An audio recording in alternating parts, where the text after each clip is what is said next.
If you're looking for an easy and cozy recipe, you have to try these sheet pan broccoli cheddar chicken quesadillas. They're hearty and delicious, super easy to prep, and most of the time spent making these is just hands-off time. Listen to the crunch.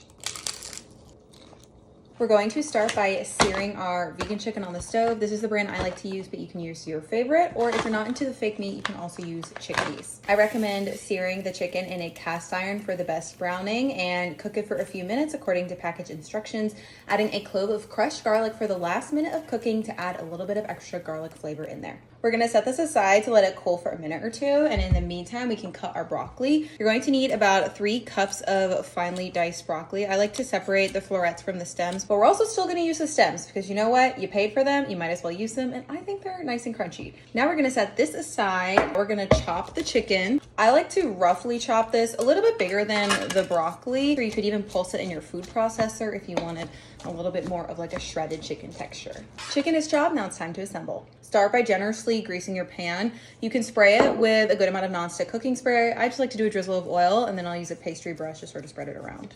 Don't be skimpy here though, because no one wants a quesadilla that's stuck to the baking sheet. You're gonna need 8 to 10 inch flour sized tortillas, and we're going to layer them in a specific way. For our base layer, we're going to place each tortilla so half of the tortilla is on the sheet while the other half slides off. And then once you have all of the sides of the baking sheet, you're gonna have a hole in the middle. You can just cover that with 1 or 2 tortillas if you need. Sprinkle the chopped chicken and broccoli evenly across the bottom of the sheet pan. Then we'll top it off with cheese. And now we're going to fold the tortillas in reverse. So start with 1 tortilla in the center and then fold the edges in to create a nicely wrapped sheet pan quesadilla.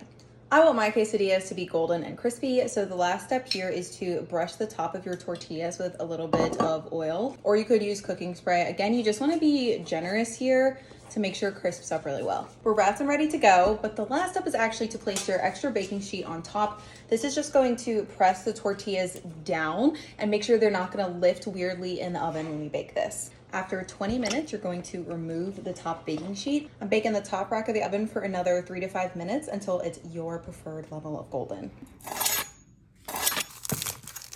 Look at how crispy and cheesy and delicious these quesadillas look. I love how this comes together so simply. It makes it perfect for a weeknight dinner, and it's very easy to customize with other ingredients as well.